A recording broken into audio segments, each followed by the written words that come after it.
இரண்டாம் வாசகம். கன்னிப்பெண் தூயவராக இருக்கும் வண்ணம் ஆண்டவருக்கு உரியவற்றில் அக்கறையாக இருக்கிறார்.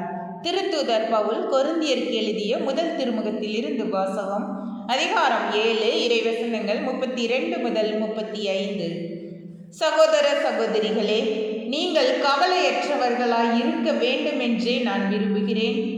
மனமாகாதவர் ஆண்டவருக்குரியவற்றில் அக்கறை கொள்கிறார்.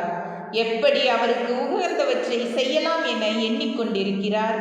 ஆனால் மனமானவர் உலகுக்குரியவற்றில் அக்கறை கொள்கிறார். எப்படி தம் மனைவிக்கு உகந்தவற்றை செய்யலாம் என எண்ணிக்கொண்டிருக்கிறார். இவ்வாறு அவர் மனம் பிளவுபட்டுள்ளது. மனமாகாத பெண்ணும் கன்னி பெண்ணும் ஆண்டவருக்குரியவற்றில் அக்கறை கொள்வதால் அவர்கள் உடலிலும் உள்ளத்திலும் தூயோராகின்றனர். ஆனால் மனமான பெண் உலகுக்குரியவற்றில் அக்கறை கொள்வதால் எப்படி தன் கணவனுக்கு உகந்தவற்றை செய்யலாம் என எண்ணிக்கொண்டிருக்கிறார். உங்களை கட்டுப்படுத்துவதற்காக அல்ல, உங்கள் நலனுக்காகவே இதை நான் சொல்கிறேன். எல்லாம் ஒழுங்காய் இருக்கவும் நீங்கள் முழு மனதோடு ஆண்டவரிடம் பற்று கொண்டிருக்கவுமே இவ்வாறு சொல்கிறேன். ஆண்டவரின் அருள் வாக்கு. இறைவா, உமக்கு நன்றி.